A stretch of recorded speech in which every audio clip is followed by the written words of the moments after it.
Hello, lords and ladies and everybody. My name is Ashley and I deep dive a lot and I have a weird brain with some intense pattern recognition that can get a little intrusive sometimes, so I need an outlet. And I think this is going to be it. But bear with me, I don't do these kinds of things. So there's like a learning curve, I'm presuming. So hang with me. Okay, so this might be nothing, but I was listening to a podcast, like I always do, and they are talking about this thing in astrology where Uranus, aka Uranus, LOL, comes into Gemini, and it happens every 84 years. And every 84 years, when that happens, allegedly, there are huge, scary, big, mean, world changing wars. And I was like, no way. No, that can't be real, right? That cannot be real. So I Googled it. Yep, I Googled that shit. And to my surprise, it was real. Okay. What was 84 years ago? Okay. 84 years ago was World War II and the start of the Cold War. 84 years before that, you land pretty much smack dab at the American Civil War. 84 years before that, the pattern continues, and we're in the American Revolutionary War. And I was like, okay, that's crazy. But also that felt too easy, too clean.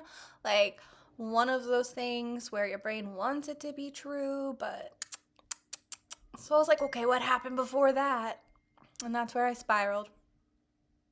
Spreadsheet, subtracting 84 from 2026 over and over and over again, Googling events, writing down whatever was happening in each year, just trying to see if there was actually a pattern or if I was just connecting dots that weren't there because, spoiler alert, I do that. Yeah, right, but sometimes maybe we have something. Or maybe it's nothing. Okay?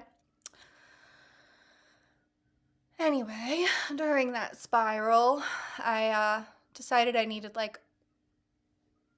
to narrow it down. I was going back to Jesus times, and that's just so far. That's so much data. So I stopped where I found something interesting. We're talking about Uranus coming into Gemini, just to clarify that. So while researching that, something made me stop, okay? Because in 1781, a man named William Herschel discovered a planet we didn't know existed. And you know what that planet was? Uranus. And yes, I know, Uranus. I'll give you a second, okay? Get it out of your system, because I'm not above it either.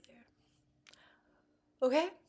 But that moment actually matters more than it sounds. Because before 1781, we thought we understood the solar system. The only planets we knew were the ones you could see with your eyes. And that had been the case for thousands of years. And then suddenly, there was more. Not because it appeared, but because finally, we had the tools to see it.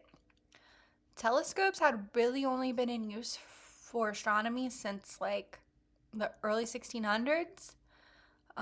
Remember Galileo? He started pointing them at the sky. By the time Herschel built his own, he had improved the telescope, and we were able to see deeper than ever before. You gotta love those words together. Deeper. Uranus. Okay, stop. Sorry. Anyway, this wasn't just, we found a planet. This was technology expanded and human perception also expanded. We love that, right? We love expanding our perception. At least I do. And I'm a human, I think, I hope. Though Cliff claims sometimes that I might be a robot. But that's neither here nor there. Okay, so All right, back on track. Sorry. So that happened, the telescope thing, finding Uranus deep, deep in there, was the American Revolutionary War, which I mentioned. But like during the Revolutionary War, if you remember, that was, I think, what, the Enlightenment period. So people were expanding their understanding of power, of government, of the most important thing I believe in, individual rights. So whether astrology means anything or not, there's still some really interesting symbolism, which is what I really want to talk about. Because, disclaimer, I am not an astrologer. This is just me aggressively Googling things at like 2 a.m. Okay. But astrologically, Uranus is associated with disruption, innovation, rebellion, technology, breaking systems, all that stuff. And Gemini, which Uranus is apparently entering into right now, which was happening during all of these other things we talked about. Gemini is about information, language, networks, communication. So when people say Uranus in Gemini, what they're really describing is a disruption in how humans share information. And that is when everything clicked for me, okay? So woo-woo astrology or not, reading that helped me further put the pattern that I was seeing together into something more understandable. Okay. So this is what is happening. The 84-year cycles, it's not about scary, big, mean, ugly wars. That's a side effect, okay? It's about communication. It really is. Every single cycle lines up with a shift in how humans move information. Because what actually happens is this. A new way of moving information shows up. Not a small change, a real shift in speed and access. And when that happens, everything gets tense because the technology can move faster than we can handle, okay? Thinking back to like the internet when that was new and everybody was really scared of it, right? But it wasn't that extreme. But yeah, it was scary, right? But we have adapted since then. We can see that in real time. So just keep that in mind, okay? But anyway, this new way of moving information shows up through these cycles. And it's not like a small change, right? It's, like I said, it's a real shift. It's very much faster every time. It makes it easier to access every time. And then once this technology changes and we start adapting, like, you have to remember, like, the powers and control, whether that be government, religion, churches, the media, I don't care who you think's in charge, but all the powers in charge, they start losing control as well over how information is being communicated and transmitted and how fast, right? And then that leads us with like people getting confused and then they split and things feel chaotic. Nobody knows what's real. And then eventually we what was I saying? We rebuild around whatever new systems that we innovate. And you can see versions of this over and over and over again. Like, go way back. They were using word of mouth networks to start early revolts in Rome. They started making manuscripts of like Bibles and stuff. Universities started like writing down history in like books. That's great. And then we have the printing press in the 1440s, the telegraph in the 1800s, transatlantic cable. I think that was in the 1800s as well, but later.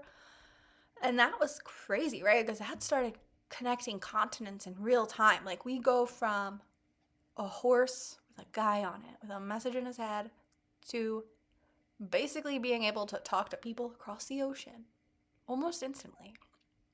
Okay. Wild. Then we get into what we're more familiar with, right? Radio, mass media, computers.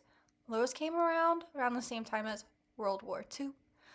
So like the 1940s and 50s, right? It's all the same pattern, just different tools.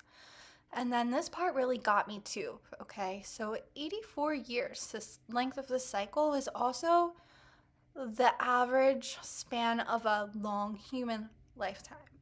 So every time the cycle comes around, we as a society lose what's called our living memory of the last time we went through a shift like this. Okay, so there's not anybody left who remembers how chaotic it felt. They're all mostly gone. So when it happens again, we think it's brand new and it's novel, but it's not. It's a pattern. And now we're here, right now, and this one feels intense because we're not just changing how fast information moves. No, we're changing our relationship to it.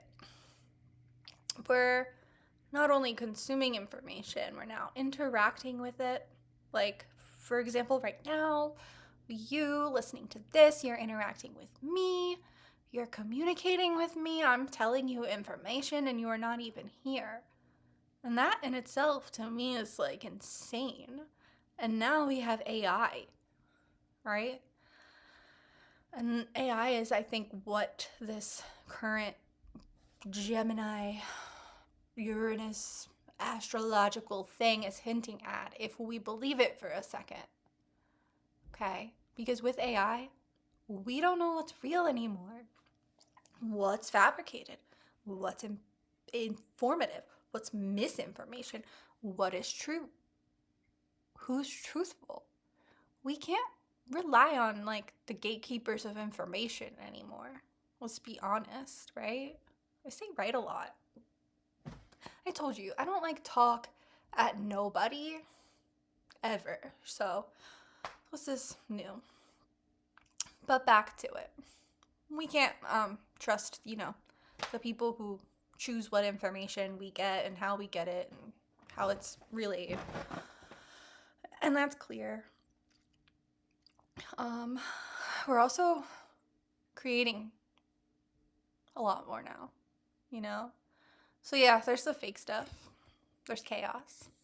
But there's also this like insane expansion of creativity happening at the same time. And that's wild. And it's messy. And yeah, this is the part that made me feel uncomfy. Because we're seeing major information coming out at the exact same time that our ability to verify it is breaking down. So now we are forced to figure it out ourselves, and that's new. And if you look at the trajectory of communication, it keeps moving less towards delay, right? It just gets faster and faster and faster. Letters took days. Telegraphs took minutes. Internet is instant. And now we're moving towards something even closer. So there's this gap between a thought and someone else receiving it. And that gap is shrinking. And if it keeps shrinking, it will eventually reach zero. Like telepathy level speed. I know. It sounds woo-woo. Again, I get it. But I don't even think it's that crazy anymore.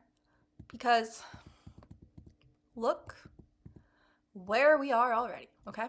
How many of you do anything without a device on your body? Your phone is always with you.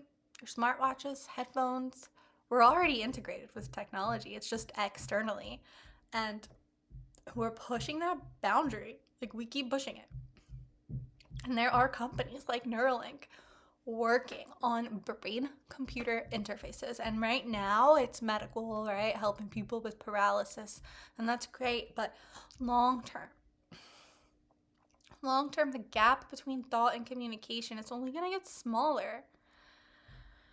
And that's what made me feel better because this doesn't look like history repeating itself and we're doomed. It looks like what humans always do when communication evolves faster than we're ready for, right? We just destabilize, we fight, we adapt, we rebuild every time. Every single time we come out of it better, okay? Keep that in mind, please. Just remember that. There's always going to be conflict in the world so long as there are people with personalities, okay? Like, and beliefs. There's never not going to be conflict, I don't think. But maybe if we get to a level where our thoughts are like instantly transferable, maybe there will be peace. I don't know. Okay, this is getting woo-woo again. This is getting towards like collective unconsciousness with the help of technology, because maybe technology is natural. Who knows what humans are here to do in this universe, okay? But yeah, nothing is falling apart. I think we're just in the part that doesn't make sense to us yet. And life and history and humanity, like, it seems like a pendulum, right? That swings back and forth and just keeps repeating and just making the same mistakes, but it's not like that, okay? It's a pendulum and it's moving, but each time it swings just a little farther and there's not much we can do about it. So my advice is to try to stay positive. Love your mom, your neighbor, your coworker, your partner, whoever you come across walking down the street. Because through all of this and through all the chaos and change and evolution, one thing humans have always done well, at least in my opinion, is love and create and build. So just keep doing that. And remember, connecting is not a bad thing. Okay? So if we do get to a point where we become cyborgs, maybe we're supposed to, who knows? If we get to a point where we're telepathic and we can just constantly access everybody's thoughts like pluribus style, maybe that's not bad either. We don't know. We haven't experienced it yet. But what I do know is that we adapt to whatever comes our way. So why be scared? Why be scared, okay? Just empower yourself. Do your research. Go on deep dives. I don't know. What do you think? Do we have something? Or is this probably nothing?